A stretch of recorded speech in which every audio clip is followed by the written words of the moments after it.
टेंबीनाका येथील जैन मंदिरातून गुरुवारी महावीर जयंतीनिमित्त मिरवणुकीचा भव्य शुभारंभ राज्याचे उपमुख्यमंत्री एकनाथ शिंदे यांच्या हस्ते करण्यात आला। भगवान महावीर यांची 2551वी जयंती आज मोठ्या उत्साहात साजरी करण्यात आली।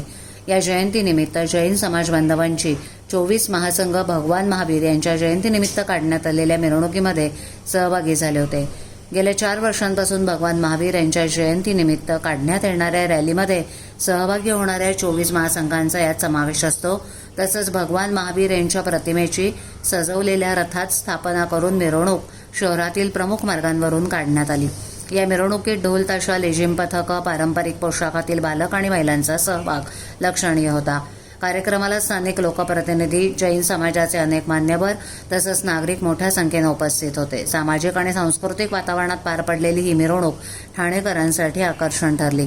यावेळेला ठाणे शहराचे जनसेवक आमदार संजय केळकर, कोकण पदवीधर मतदारसंघाचे आमदार निरंजन डावखरे, खासदार नरेश म्हस्के, जैन समाज बांधव नागरिक मोठ्या संख्येने सहभागी झाले होते।